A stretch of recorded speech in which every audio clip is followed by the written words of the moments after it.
I'm Isaac Hirotsu Woofter. I am the writer, director, producer of Bound, a project that I've been working on for, I think I typed Fade in about 5 years ago. So we're ready to release this bad boy to the audiences all over. Awesome. So I got to check this film out back in June of 2024 for Dances with Films. And it was one of the films in Dances with Films that really caught my eye. Such high quality for an indie project. What has the journey been like for Bound since it's been 5 years and now you have a distribution deal, which doesn't really happen for a lot of indie films. Yeah, so the journey has been, this is my first feature, first of all. I started as an actor and then I started writing after about 15 years of just acting and then I've really been a writer for about 6 years and then I started this project. So with each step of the way, it was a completely new learning experience for me and I kept thinking, oh, I just got to get to here and then we're good, right? So and for me it was like we crowdfunded to raise some money and that was the first thing to do was get the money and then I was like, oh, then we just need to shoot it. And then we got to there and then I'm like, oh, we got to edit it too. Okay, we got to edit it. And then we got to that. And then I'm like, oh, wait, we need score. We need music for this. We got 30 indie bands to give us their music for this film, and the score was built and then color. And so everything was kept being news to me and new to me.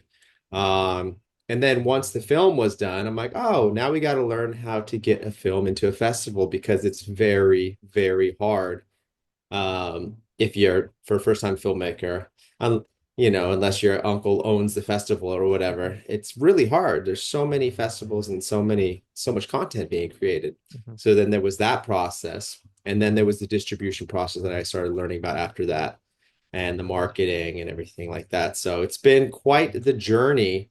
I feel very well versed now and can definitely teach a crash course on how to get an indie film made from soup to nuts, I think the phrase is. And so, but it's been fantastic in that sense, and feels because I came with such a blank slate, I feel like I've learned so much, and it's very gratifying to finally get this. And we have a theatrical release, which indies, even big films, don't really get. So we have a five-city theatrical release that we're really excited about, and we're off and going. So With all that, how does it feel to win awards? Because this film has several awards from different film festivals, major film festivals as yeah. well.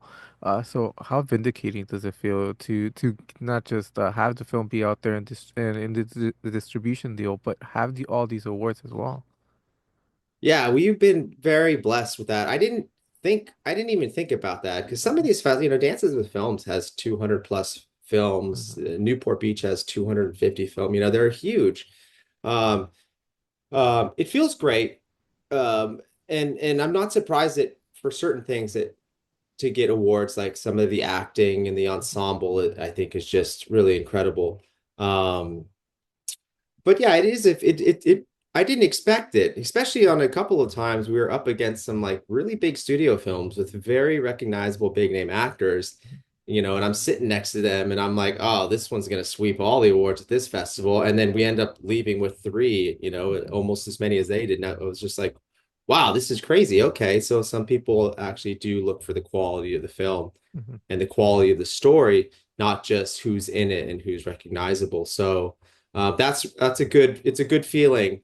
Um, it really is. But Back in June, we got to talk a little bit about the cast. But how thrilled are you with this cast, and how unexpected was it to get some of these performances? I took a really long time with this cast because this was a very ambitious project. Even for the budget that we had some money. We didn't shoot this for $20,000. That's impossible. But we didn't have money to rehearse. So I knew that I was like, I have to spend the extra time in the casting process. And we went and locked down our first two more recognizable names with Jessica Pimentel and Ramin Karimloo. We went after them first, and once we got that solidified, and we already knew that Alexandra Faye was going to be playing the lead, and Bandit was cast. Our flying squirrel was cast, of course. So there were five people cast. I was cast, and then I gave my role away to Bryant, who you met on the red carpet. So I just took my time and I said, this person's not good enough. This person's not, or not good, not good enough. This person's not right.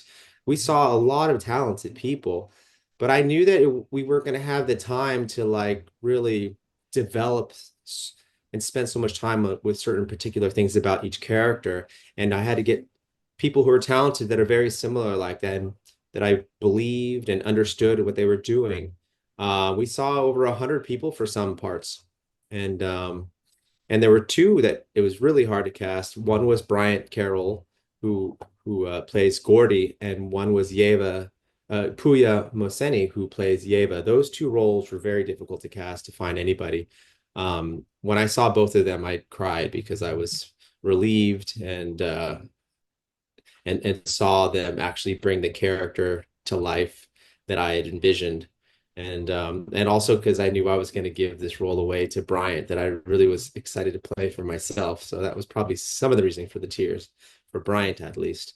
Um, yeah, and there are a lot of pros. They're pros. Mhm. They're veterans. A lot of seven, I think seven people in this cast are Broadway actors.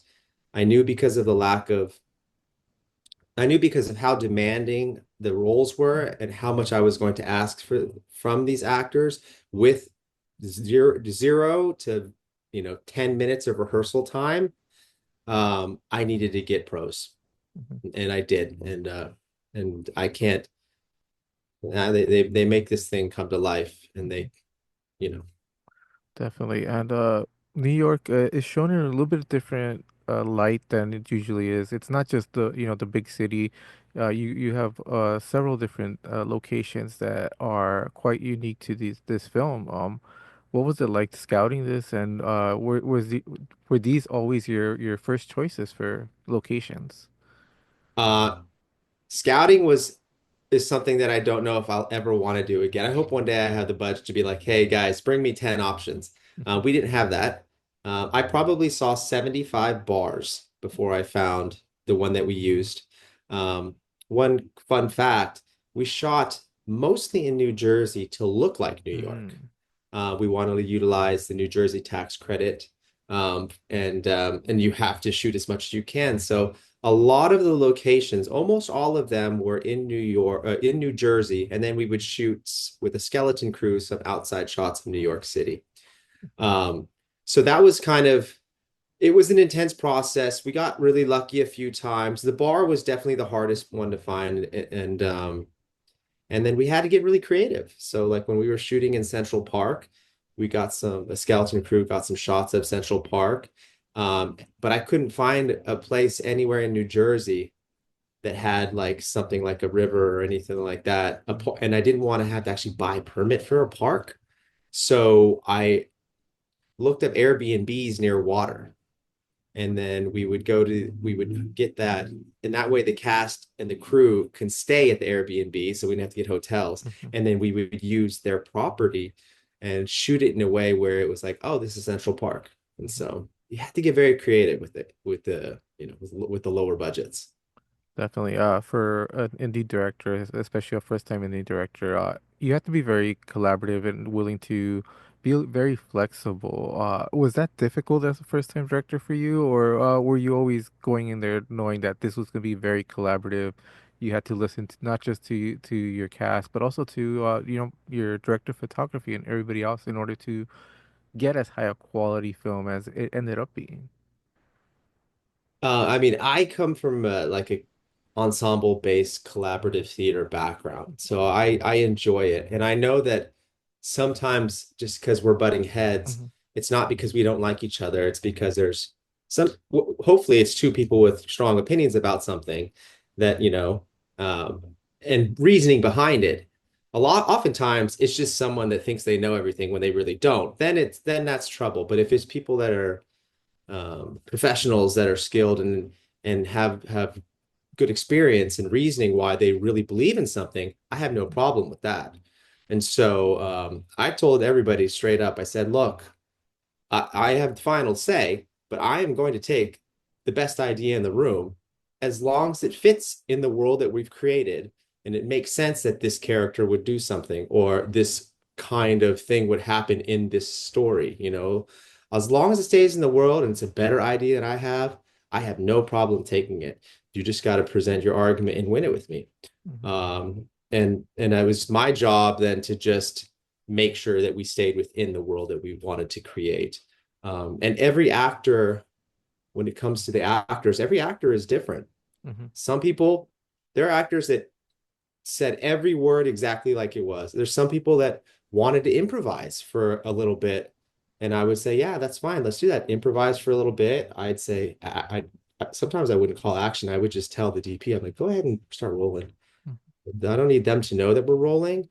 We might catch something really amazing, you know, that we maybe we don't use it for this scene. Maybe we use it later in the scene. We don't know. So um, it was really about being flexible with the actors to do whatever they need so that they felt comfortable being uncomfortable in front of the camera, if that makes sense. Mhm. Because it's not about being comfortable in front of the camera. If you're comfortable in front of the camera, I feel like you're very boring. So for the actors, it was just like, let's get them to a place where they can really explore something that they want to explore in this scene. It'll feel fresh to us, and maybe it'll add something to the scene that I never saw when I originally wrote it. And that happened quite a bit. Definitely. And you already had a major release, but by having it your film shown at the TCL Chinese Theater at Dances with Films. Yeah. But how does it feel having it now being a theatrical release, a major release, and coming back to LA and being shown at the Lamley? Yeah, so I mean, I don't know if we'll have, you know, I think that theater was we had the 450 seat theater, so we're not going to have that kind of a crowd. And plus, a lot of my LA friends have already seen it, and they're like, "We've already seen your film," and I'm like, "See it again, please." So we'll see how it is, but it's an incredible feeling because I knew I was like, hey, I want to have a theatrical. And as I learned through the process, I was like, oh, no indie films are having a theatrical. So there's studio films that are going straight to on demand, you know, and the idea of like maybe we'll just even if it's just us renting a theater out for one night in New York City and one night in the Bay Area where I grew up, I was like, I want to at least have that. And if we have to organize that, that's fine. So to be been given a 5 city day and date drop for a week long is both it feels amazing, but it's also a lot of pressure. Like, how am I going to fill all of these seats? I don't know that many people, so we'll see. It's a double-edged sword in a way, but it's also you know it feels like we made a great. It's validation that we Mhm. made something that can at least warrant that that doesn't have a existing fan base like a Marvel film or so it's pretty cool, I will Mhm. say. You will be out here for the LA release in theaters, but are you going to be able to make it to other locations? This is a this is my schedule. Mhm. Friday, New York, Saturday, LA, Sunday, Monday, the Bay Area, Tuesday, Orlando, Wednesday, Boston, Thursday, closing it out in New York. Wow, that's a Yeah. busy schedule. But you know, you must be feeling ecstatic, even though this is going to probably be a very daunting task because that's I think you have about 24 hours of flight time, if I'm not mistaken. Yeah, I used up all my miles. I used up all my money on the movie. So now I'm like, well, how am I going to get to these places? Let's go use up all those miles that I collected from shooting the movie. So Definitely. And as you start seeing people watching this film, is there any thoughts of maybe a sequel or more stories based on this universe that you've already created? people have asked that and they're like, well, we want to know the story of Standrick. We want to know the story of Marta and the characters all have a very, they're very alive and they have all their backstory and their history is very rich and they all have gone through kind of this moment in their life that Bella is going through in this time. So those are all options, and and all the actors were like, let's do this story now. I don't have plans for that. But if somebody, had the money and wanted to do something, I'm like, yeah, we can do that. But I have some other projects lined up that I'm really excited about. So Awesome. Well, congratulations on this project. It is a fantastic watch. I hope people go out to see it because it is quite the unique film, quite different from other films of its kind. And, thank you very much for your time. thank you so much for having us, and we really appreciate it.